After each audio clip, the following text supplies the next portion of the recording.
Kunomuntu wesilisa engine-crush kuyena. Igama lakhe uManifesto. Nkosi yami, asikho isithombe ake asiphosta ngangasilike.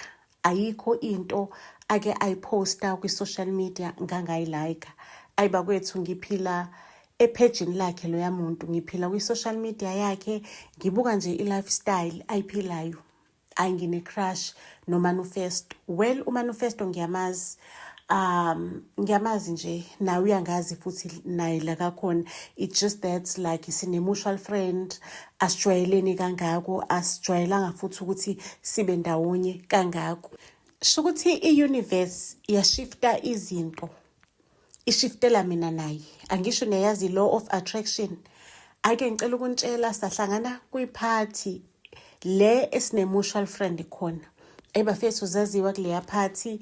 Ngicela ukukutshela ukuthi ngaze ngathola ithuba lokuthi mina noManifesto sisondelane, sayixoxela nje just basic things.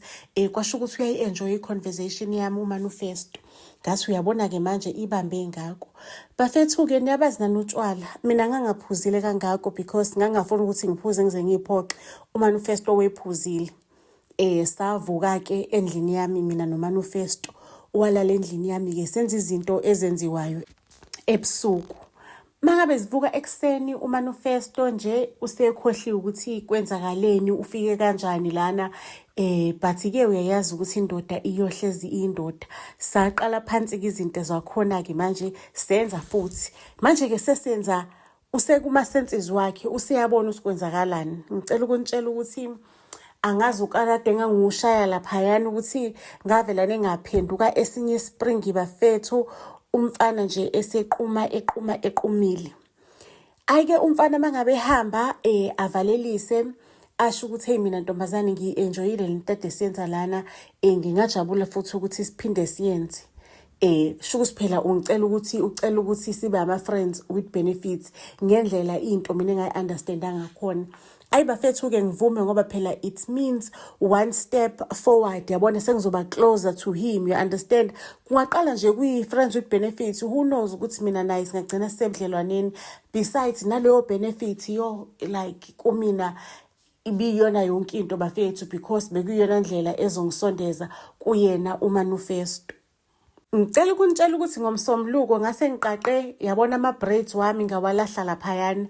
Ake bafethu uhlobo le-makeup engangilifakile ngaze ngafaka i-weave. Angiswenkile ngiyaconsa. Umngani wami owayekhona kuleya party athi hayi mngani, engathi wena lo mlisa kade uxoxa naye laphana ngase seniqomene wasubaba kanje awubheke nje i-confidence yakho igcwele. Uya-understand umntwana nje uyambona ukuthi usemathandweni mntwana. Mengifika endlini bafethu ngilindele ukuthi uManifesto uzofona yabona.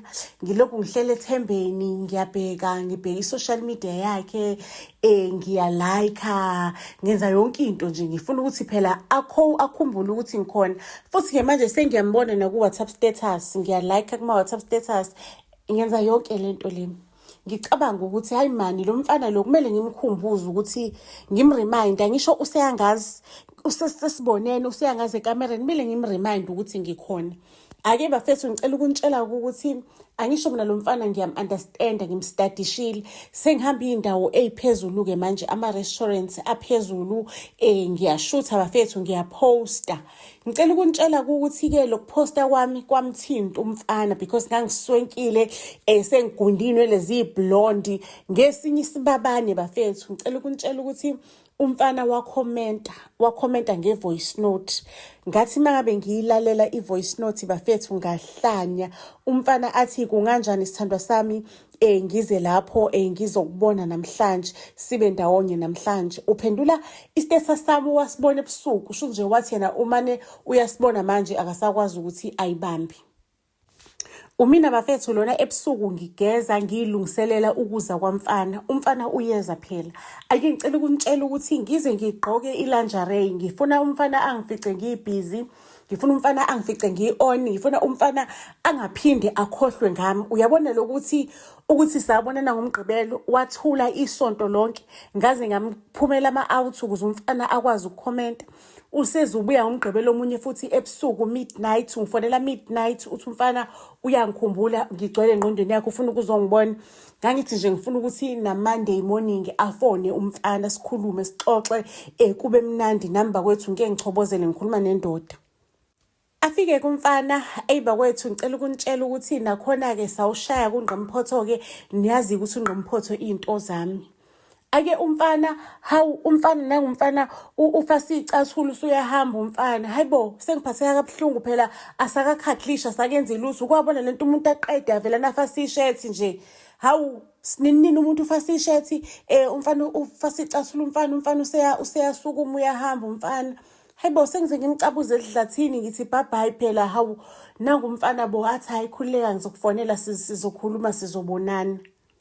Saloku sidlale lo mdlalo kumfana kuwukuthi umfana uyafika uyangifonela midnight ngabo 12 midnight ngabo 12 mangabe kuwukuthi uphuma ematshwaleni mhlawumbe ubhampile le bhampe khona ngiyacabanga angazi phela, kodwa umfana wengifonela nje ngo 12 mangabe ubuye ematshwaleni afike nje athi va mangabe kuwukuthi adakiwe kakhulu a drive khona lapha ebusuku ahambe, or sometimes afika laleke avelana nje athi janjalaza umfana zumeke avuke ekseni umfana uphuthazo okhiye bakho umfana ushaya ikhona ushaya indlela. Bakwethu ngiyicabange lento leyo ukuthi hayi engathi ibhlungwana because mina ngifuna ukupenetrate inhliziyo yakhe, understand. Sengizamile konke ngaswenke ngaba muhle ngabe uglama ngabe ilento la ithandayo because ngangibona ngeze impela ngastock abantu ajola nabo previously ngabona ukuthi kwakoglama ngathi nje ngifuna ukuthi standard sabo ngistriplishe yabona ngoglama 3 times more than bona. Kodwa nangumfana kathatheki, I am failing to penetrate inhliziyo yakhe. So sengiyacabanga ukuthi hayi man, I really like this guy. I need to penetrate inhliziyo yakhe. Umngani angihlalise phansi angitshela ukuthi hayi mngani, le ndlela lo ihambayo ayihanjwa kanjalo indlela yothando. Manje usu-actisa kumuntu delusional. Mngani ngicela ukukutshela ukuthi umfana meyangakuthandi ayikho into ongayenza, ngisho ungenzani wenze ini uzohamba uyokwenza iBBL uyishintshe ube uBeyonce. Umfana mengakuthandi sisi akakuthandi, ukhona lo amthandayo inhliziyo yakhe emthandayo. So ntombazane ngicela ukuthi uyeke yonke lento lo yenzayo.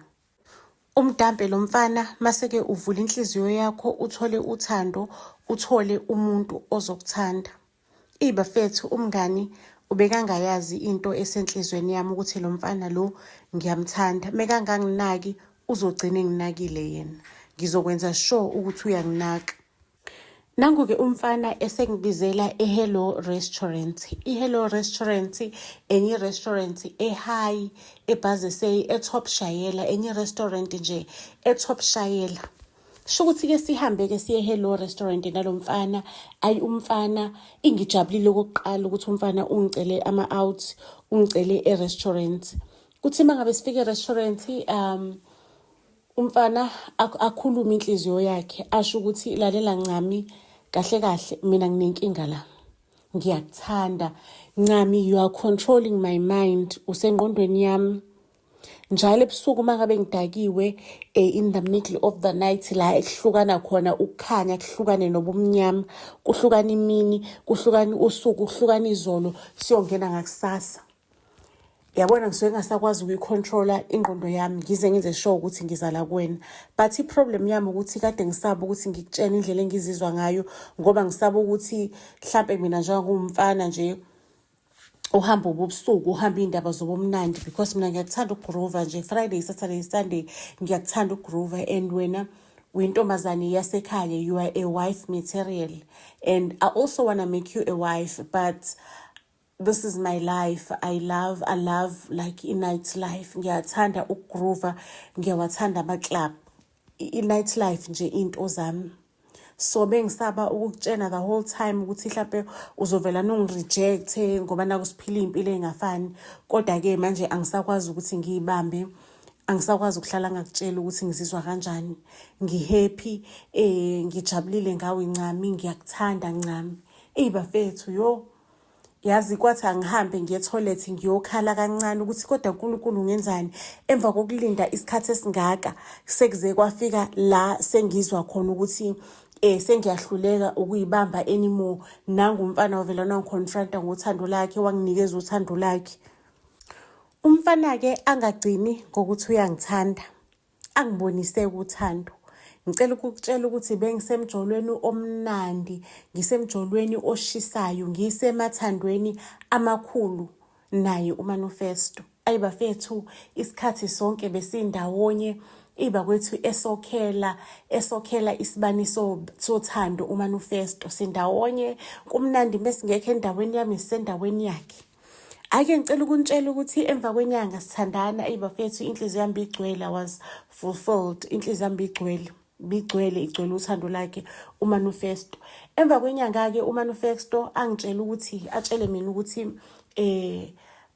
yazi indlela engikuthanda ngayo, ngiyafisa ukuthi ngivele ekhaya kini ngelinye ilanga.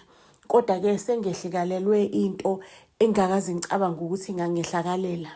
Emsebenzini basinikeza ama-retrenchment letter namhlanje, basitshela ukuthi bayasi-retrench. Anginikeze-ke incwadi uManifesto ngiyifunde incwadi, ayingempela baretrenchiwe, umsebenzi awusekho, inkampani ayisenzi kahle. Mase uManifesto yena angitshela ukuthi uyasaba ngoba at some point kuzodingakala ukuthi agoduka ye kubo ngoba ngiyasala afforda ukukhokhela iflat engasasebenzi. And lokho kumfakela ngestress because uyasaba ukuthi kuzosale kwenzakaleni ngami, because yena akaze abe in a long distance relationship. Akazi ukuthi kuzokwenzakalani ngami. Uyasaba ukuthi abantu bazosala bangithathe ngoba yena sesekudeni ngesanamali ukuthi azelana nje sesingasabonani ngaso sonke isikhathi. Ngithi kubukhona mina sithandwa sami, akukho lo yakhona sithandwa sami, you can move in nami lana, ungathatha ifurniture yakho uhambe uyifaka storage, ngizosikhokhela mina storage, noma uthatha ifurniture yakho uyigodukise uyise kini. Angeke uze uyikholweke into engayithola mangabe indoda iqeda ukumuva in. Okay, uthi ngiqale ekuqaleni day 1 mangabe indoda imuva in. Ayibafethu kumnandi kushubile, kumnandi nje, kumnandi afuna uqamba amanga. Ngiyahamba ngemsebenzini, ngibuya ubaby ukhona la endlini nwaka mnandi, isoft indlu, iclean indlu, ubaby nangu nawe uyashayina lapha ecouchini, uvulela umlilo, ubukela iTV, kuphekiwe ekhaya, afika ngiphakele, kube mnandi nje ekhaya. Kube mnandi, siyathandana, ngiyaluzwa uthando likaBaby. Ayibafethu uBaby angisho mina ngiyamazi ukuthi ngama-weekends vele umuntu oyithandela ubumnandi. Ngigcine sengisponsorisha-ke impilo kaBaby yokuphuma ngoMgqibelo. Sengimnikeza izimali zokuphuma ngoMgqibelo uBaby ahambe ayodla imali yami ematshwaleni, because vele sahlangana ngazi ukuthi mina nge-weekend uBaby uyagrova. Sengifuna ukuthi uBaby manje akhaklishe nami nge-weekend, ngazi ukuthi impilo yakhe uyithanda mangabe isemgrovweni. Ngimfakele upetrol bafethu othamba ugrove, ngimthengele ibhodlela notshwala, ngimnikeze imali yokuthi akahambe ayophuza nge-weekend. Mesiphumile siye ema-restaurant, umina okhokhayo, sihamba ama-restaurant, umina okhokhayo, ilife iyaqhubeka nje siyikhaphuli, ilife imnandi. Ayibafethu-ke phela umuntu sengihlala naye la endlini, ngivelane-ke ngibambe-ke manje ngikhulelwe. Iba kwethu sengikhulelwe-ke umuntu amakasebenzi. Mina-ke ngiyi-chartered accountant, yabo. Kunelinye client lami, in fact ama-client wethu amaningi ama-client e-construction. Ayingihambe ngiyokhuluma nama-client ngiwatshela ukuthi lalelani, nginomuntu kanjena uyi-safety officer, une-experience eningi, iminyaka eminingi, ulahlekelwe umsebenzi, baretrenchiwe emsebenzini, ufuna umsebenzi, niyasazi isimo semsebenzi simi kanjani njengamanje, akawutholi umsebenzi. Ama-contractors amaningi angitshela ukuthi asiboneni nge-financial year elandelayo, because manje ama-projects esibhizi ngawo aphakathi nendawo. Mangabe kushintshwa i-financial year end ku-government, amathenda aphuma ngalowo nyaka or awodwa ngalowo nyaka loyo. Basho nje abo-May bakhulumela unyaka olandelayo, shutho o-March noma o-April banyaka olandelayo. Ayikho inkinga-ke vele unyaka owodwa uyini, mina uBaby wami ngeke ngihluleke ukumfida, ngeke ngihluleke ukumondla lendlini. Angizale-ke bafethu iy'ngane, kube khona i-contractor-ke exhumana nami sengizalile iy'ngane. Ingitshele le-contract ukuthi lalela lana-ke ncami, njengoba ngangitshenile ukuthi sobona nge-financial year elandelayo likhona ithenda engathi sengiya-awardwa lona, but le thenda lizoqala late onyakeni, lizoqala ngabo-September. Umuntu wakho angakwazi ukuthi alinde uSeptember because ithende elikhulu, noma ufuna ukuthi abebamba manje. But i-problem mangabe bamba manje, i-project la ngabamba kuyona izobe ingakapheli ngoSeptember, and uzoba forced ukuthi ahlale kwi-project kuze kuqala umuntu omusha kuleya project. Kanti lenye i-project enkulu ye-contract ka-6 years, so uzobe enomsebenzi for 6 years if angathatha leya project leyani. Ngithi mina kule construction company uyini uSeptember useduzane kabi, sizowulinda uSeptember. Ngihambisa ama-CVs wakhe, yonke into vele kuhanjiswe nayo imininingwane yakhe, ihanjiswe naseclientini, icheckwe, i-approve imininingwane. Angakamtshela umuntu lo sendlini, angisho mina nginama-CV akhe njengomuntu wakhe, ngisafuna nje ukuthi ngiqale ngithole ukuthi uyaqashwa yini, ingaze ngimnyusele amathemba. Ake siqhubekeke la endlini, uthando lethu lukhona.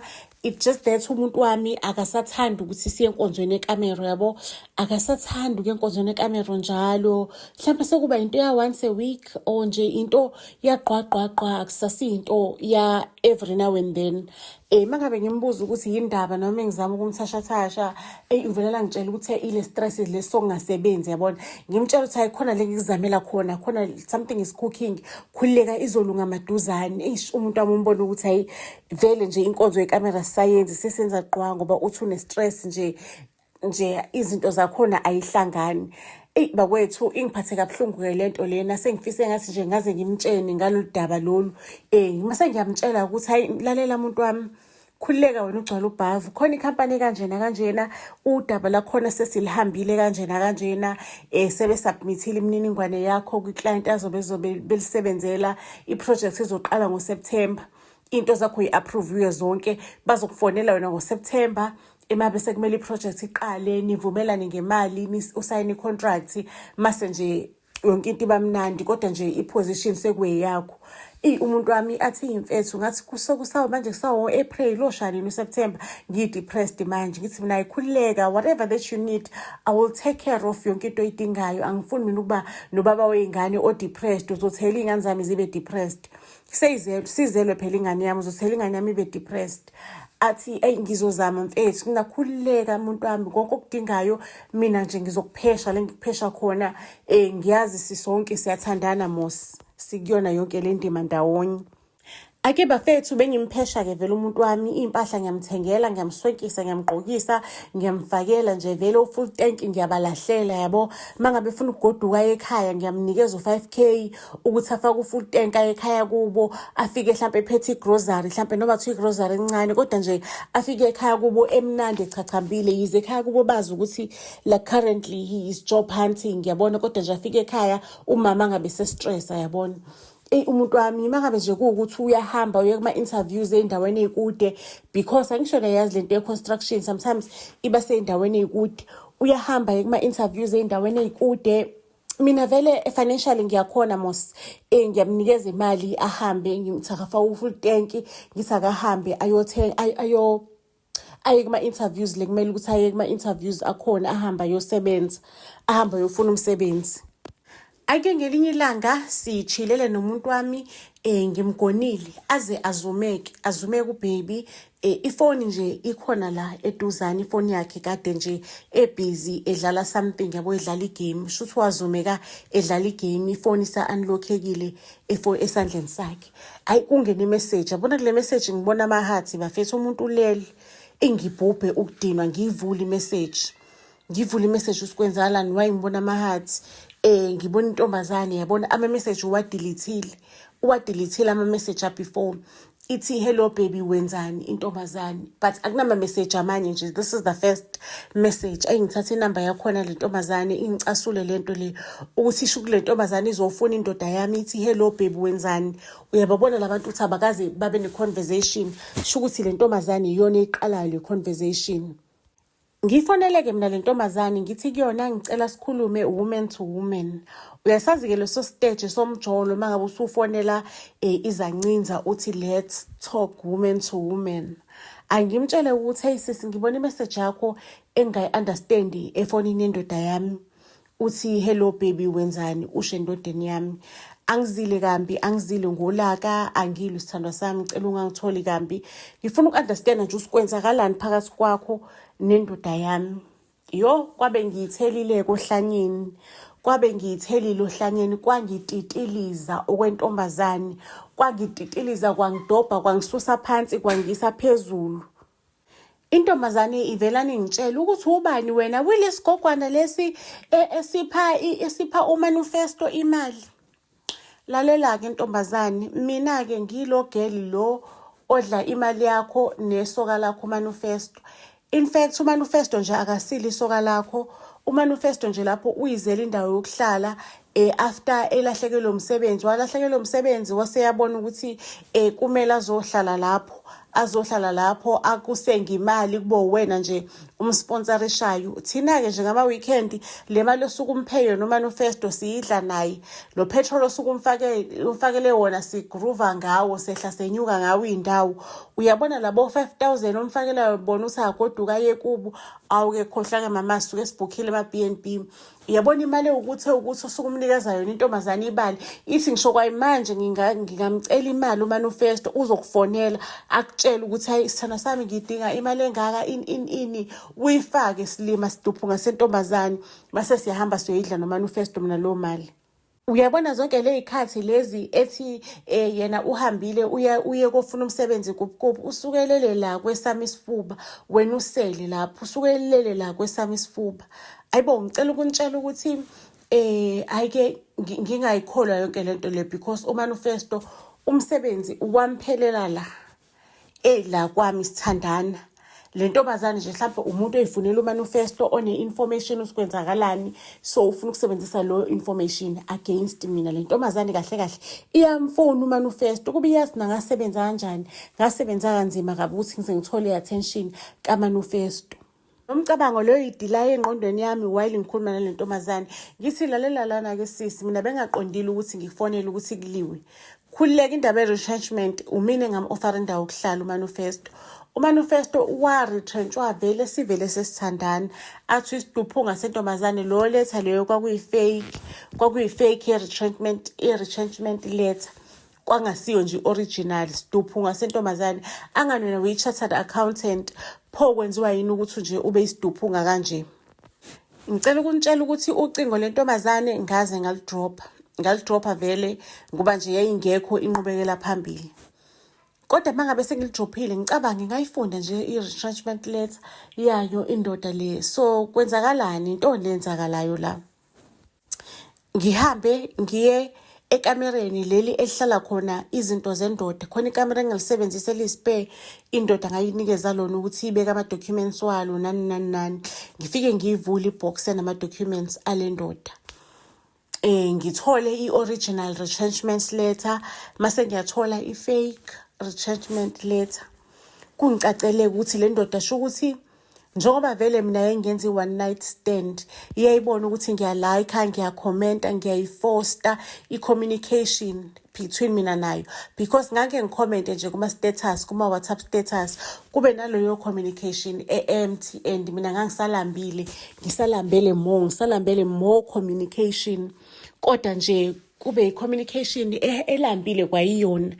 Ayikesho ukuthi le ndoda le ingiqolile ngoba nake ifuna indawo yokuhlala ifuna uzongisebenzisa ngoba iyazi ukuthi ngiyithanda wholeheartedly ifuna ukuthi ngiyisponsorishe ikwazi ukuphila impilo yayo ngemali yami because ngangize ngiyikhokhele ngisho nama-accounts ayo awesele bafethu ngoba ngiyitshela ukuthi umuntu ubaby daddy sibambisene sisemathandweni sizoba ne-future uzongilobola as soon as kufika uSeptember sengimtholela umsebenzi. Ngicela ukunitshela ukuthi ngingamconfronti umanifesto mangabe sengithola iqiniso. Ngitshela ukuthi nje ngizodi-athacha kuyena because umanifesto bafethu ngiyamthanda angifuna uqamba amanga. Ngayitshela ukuthi umngani weqinisile ukuthi angiphume kulo mfana wasekuqaleni akaze angithandi manje sengiyabona ukuthi akangithandi okwangempela-ke. ngitshela ukuthi hayi ngizolandela amazwi kamngani, ngivule inhliziyo, ngivulele uthando, ngithola uthando enhlizweni, ngibe sebudlelwaneni obumnandi nesebudlelwaneni obusha. Ngicela ukunitshela ukuthi vele ke abantu besilisa kudala bengishela, it's just that bekade ngingavumi. Uyayibona lo nto leyo.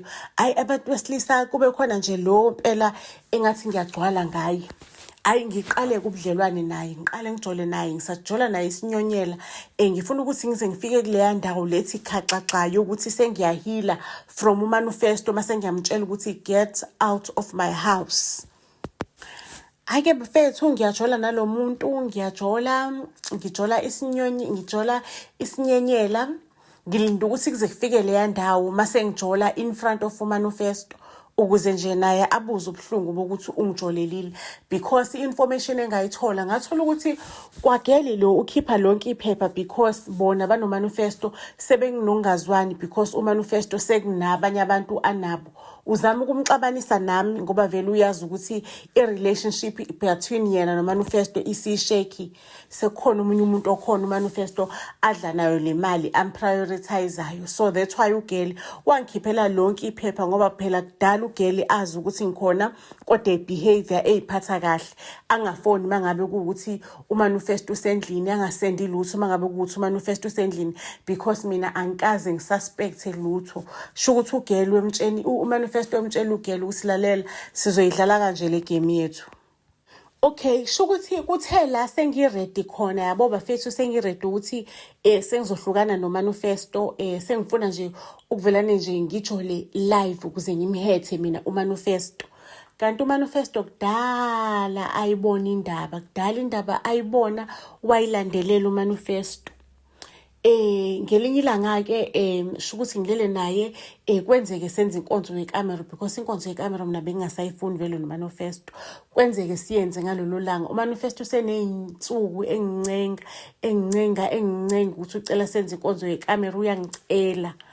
Ake ngicela ukuntshela ngayo langa ke nami ngazi imizwa ngangi-ovulate ayenze njani, ngayenza inkonzo yekamera nomanifesto. Ake umanifesto kwathi nje ukusa kwabona uyena wahambe engagezile ngisho nokugeza, mina endlini sengena amaphoyisa ke azongibamba athi mina ngigrebe umanifesto, ngiyoboshela icala legrape. Hayibo bafethu kanjani, uya understand kanjani manje, because senginey'nyanga mina ngala nomanifesto, naku sekuthiwa ngiboshele icala legrape. Ake bafethu ke angithatha amaphoyisa ngalelo langa, angithatha kuLosine ekseni long weekend. Angithatha kwabo uLosine, uLwesihlanu ngisesitokisini, uMgqibelo isonto, uMonday holiday ngisesitokisini, and then ngaze ngaya enkantolo ngiyobingelela imantshi ngoTuesday. Sho ukuthi ke sengimtholile kummeli ngiyocela ibail ke manje enkantolo.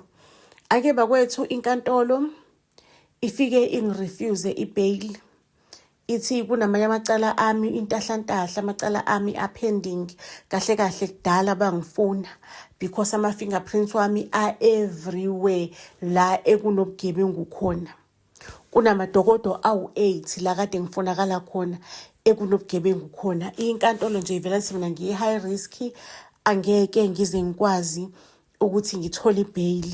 Hayibo Jesu Maria ngathwala izandla ekhanda, ngathi mina kuma-crime scenes bathi nje unephethini eyodwa, bonke ubugebengu involved kubona ubugebengu obenziwe ngephethini efanayo, ubugebengu obufanayo, obusho ukuthi vele wena ukhona kulo gebengu noma usizana ngegebengu, but ama-fingerprint wakho ayasala enkundleni.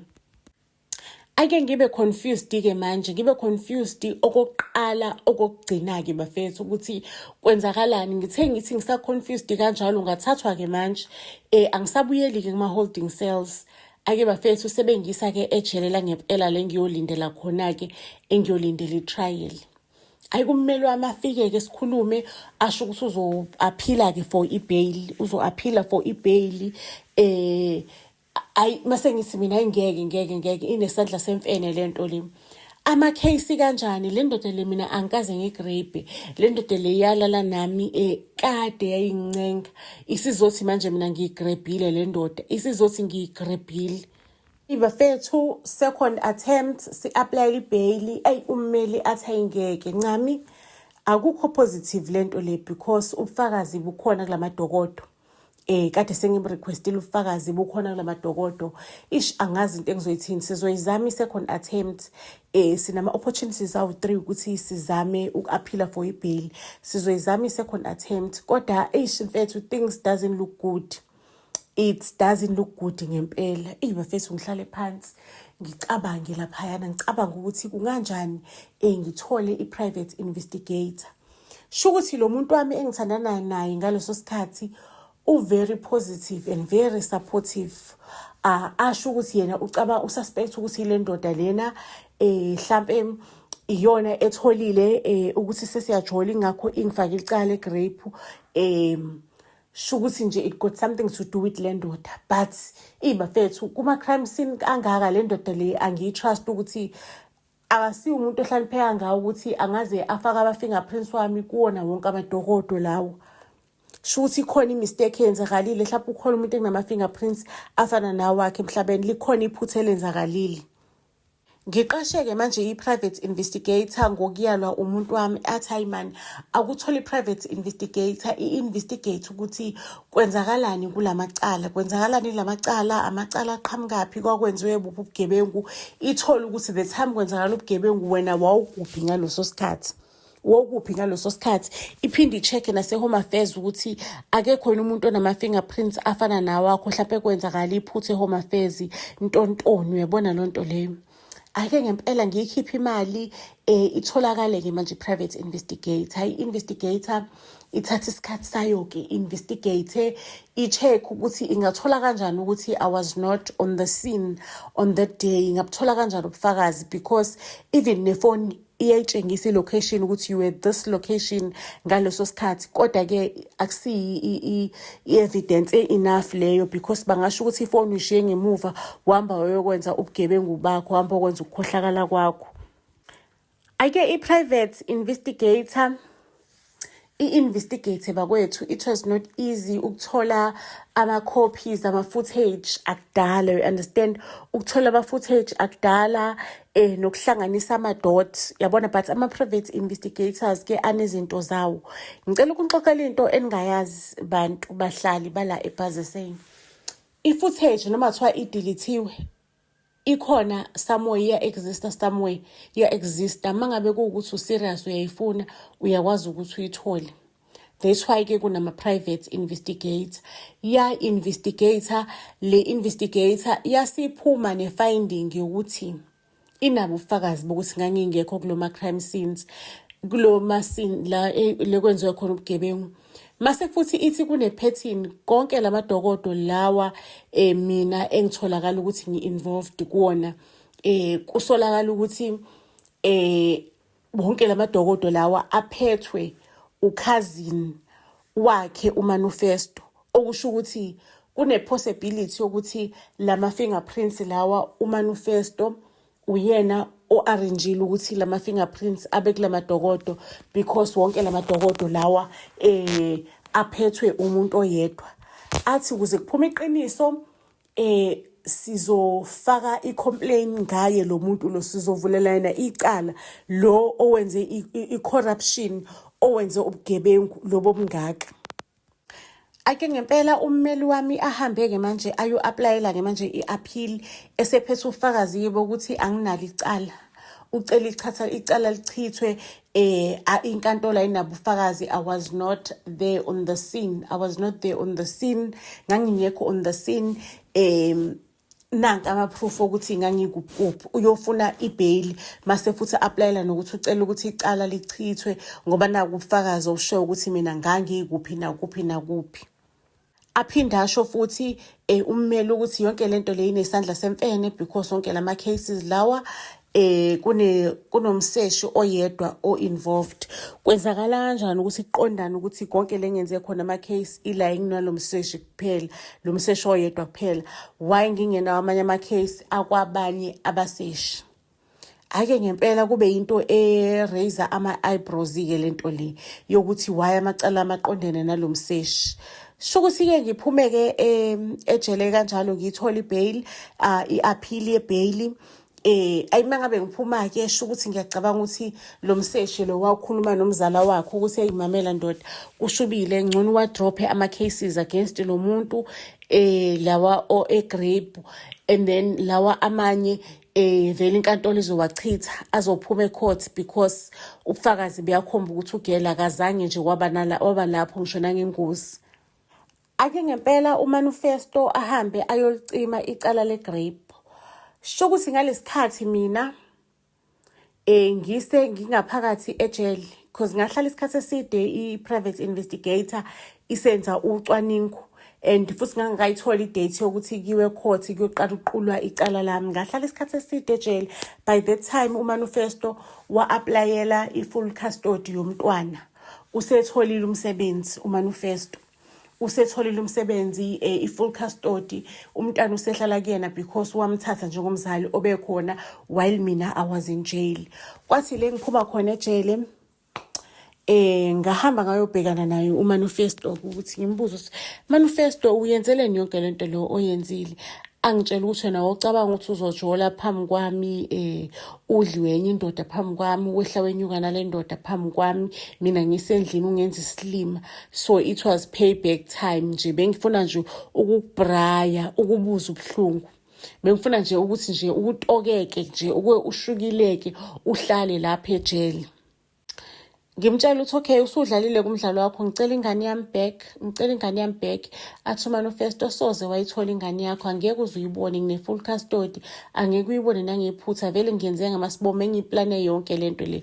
Bengazi ukuthi umsebenzi ngoSeptember uyeza, and by that September wena you will be in jail. Angisho ku-CV yami khona inamba yami, bangifonelile-ke ngiqashiwe-ke manje ngiyasebenza. I-full custody yomntwana ingakumina futhi ayikho into ongayenza, wena uyi-jail bait, wagrab indoda wena. Ake ngihambe-ke bafethu kuthi mangabe sengifika ekhaya ngisendele uManifesto lezi zinto ade zisho, kanti bekade ngimrecord. Angifunanga ukumlalelisa ngisalaphayana because bengangiphuca ifoni, bengangenza in. Ayima sengisendlini ngimsendele zonke lezi zinto lezi ade yikhuluma. Ngimtshela ukuthi eyami ingane yona uzoyibuyisela kumina, i-full custody umntwana izobuyela kumina. Umntwana wami ngifuna akhuliswe yimina, angifuni sakhuliswe umdlwembe ofana njengawe. Ngamthola kanjalo umntwana wami back from uManifesto. Umntwana wami wayesemdlile. Yazi bafethu after lo daba lwaManifesto, bafethu ngadlula through a lot. Ukuthi umuntu kade umenzela impilo ibe lula, umenzela ama-favor, aphinde futhi akuxhaphaze ngisho noma thiwa usukhipha konke onako, akuxhaphaze on top of that. Mase nawe uthi uyifunela injabulo encanyana, ufuna ukuthi udlule kubona bonke lobuhlungu lobu akufake kubona udlule, because ukukhala bafethu akusizi. Uyazi umuntu okuzwisa ubuhlungu mangabe usukhala uyajabula. Ngathi ngifuna ukudlula kuyena lo muntu, ngihambe ngiyitholela injabulo encanyana. Manje usengilwisela lokho, umuntu esengixhaphaze, wangixhaphaza, wangenza ijoke kumantombazane kuyizikhebeleshe zakhe aphuza nazo, wangenza ijoke, wangenza ugogo ofoka imali, ugogo nje okhipha imali the whole time. Mangabe ikhebeleshe zakhe ehleli nazo athi hayikhululekani ngizomfonela manje imali izongena. No. Ngempela mina lesigogwane esiwumini imali ngiyifake no esahleli nazi ikhebeleshe. La ngaba nembuzo ukuthi man, yazi umuntu inhliziyo embi kanje uyithathaphi inhliziyo embi kanje ukuthi aze angiplanele into embi kanjeni. Shukuthi mina ubhizi uyangibona ngisazama ukujola lo 3 months yena uyazi, and lo 3 months yena beka kwi-mission yokuthi ahlanganise the entire plan yokuthi angiwisele phansi, angikhike down, because the time sengijola waqala washintsha, wangabe sahamba ama-weekend ahlale nami athi nje ufuna ukuthi si-reconnect, si-rekindle. Kanti umuntu bekayazi into ayenzayo, bekafuna ukungiphazamisa ukuze akwazi ukuthi aqhubeke nomjolo wakhe emaceleni mina while ngikhipha imali. Futhi bekangiphazamisa ngokuthi enze ngathi usweet ngoba naku efuna ukuthi nje ayiphindiselele abe nesikhathi enough sokuthi aplante ubufakazi kulamadokodo, ashintshe izinto, amoshe izinto kuwona wonke lamadokodo. Ngaphunyuka kanjalo-ke kumanifesto, kodwa-ke ngafunda isifundo ukuthi ungaboliphoqa uthando. Umuntu wenza lento le indlela afila ngayo. If umuntu communicate kancane nawe, i-conversation iba empty, iyona ndlela afila ngawe, ufila empty ngawe. Kodwa umuntu mangabe kuwukuthi uzokutshengisa uthando, enze sure ukuthi uyafisa ukuthi ulifile, iyona ndlela umuntu afila ngayo. Abantu bakutreat-a ngale ndlela le abafila ngayo. If abantu ba-absent empilweni yakho, ungaforced. Ungafani nami engangifosta i-conversation, kube umina i-conversation starter.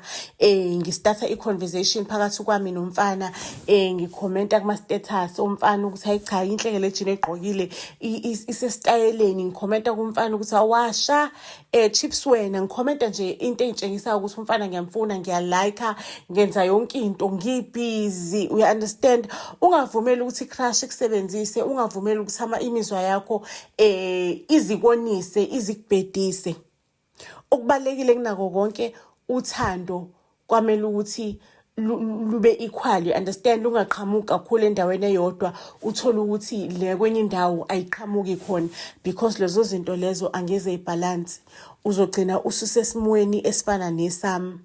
I know ukuthi lento lesiyakhuluma ngayo every day, every now and then, but baningi abantu besifazana abasadlula kuyona the same thing, leyo ukuthi uxhashazwa indoda because indoda uyithanda kakhulu ukudlula ngale ndlela le yona ekuthanda ngayo, and you end up providing, uzulula isandla kakhulu nala ekumele ngabe isandla osilulanga khona, maseke ugcine udlalwa. Because umuntu into angayi-appreciate, akayiboni value yayo, and futhi akayihloniphi lonto leyo because akayi-appreciate, akayisebenzelanga kanzima. Uvele nje wayibona isiqathaka njengemana isibhakabhakeni, wayibona isikhona la, akusiyena oyilandile. So family, ngizocela ukuthi ningakhohlwa ukuthi thina njengeBuzz SA sithathe incwadi yaka grade 12 ebizwa kuthiwa Impi Yabomdabu Isethunjini, sayishintsha sayenza imovie. Le movie ke bakwethu, imovie yenza ukuthi impilo yomfundi ibe easy kakhulu, umfundi understand le ncwadi le inovel, because incwadi ogqinzi kakhulu 288 pages. Abafundi they are struggling ukuthi bayifunde le ncwadi, so thina sikhona ukuthi senze impilo yabafundi ibe lula futhi incwadi bayi-understand more, because bazobona ukuthi nansi lento eyikhulunywe encwadini, nansi le character kwakukhulunywe ngayo encwadini, sebeyibona le character yenza exactly lokho okudescribe-iwe encwadini. Baningi abafundi ke abasizakalayo kule ncwadi. Mangabe umzali umfundi ofunda umatikuletsheni, ngizocela ukuthi uthengele umntwana wakho yona le movie, ngoba iwusizo olukhulu kakhulu kubafundi bakamatikuletsheni. Ungayithenga ku WhatsApp, uxhumane nathi ku WhatsApp enambeni ethi 079 337 2464 079 337 2464 079 337 2464. Asibonane ku WhatsApp ke, ngikupheka imininingwane ukuthi kuthengwa kanjani, yumalini imovie yethu. Kodwa ke okwamanje family, isiqephu sanamhlanje ngizosibeka lapho ke, isiyola libonene eziqephuni ezilandelayo. Buzz SA to all social media platforms. Siyanthanda kakhulu. Ningakhohlwa ucomment, ni-comment family, nisho ukuthi nisibheke kuphi, niphinde futhi ni-comment nange-story ukuthi i-story nisizwe sinjani. Niphinde family ningakhohlwa ukuthi ni-share content yethu, because kuyakusiza ukuthi i-channel yethu ikhule mangabe kuwukuthi ne-share content yethu. Futhi family niphinde ningakhohlwa ukuthi ni-like, ni-subscribe. Make sure that you subscribe and make sure that you share us. Okwamanje ke angike ngithi Buzz SA to all social media platforms, iyolala ibonene ey'torini ey'landelayo. Siyanthanda kakhulu. Mwa.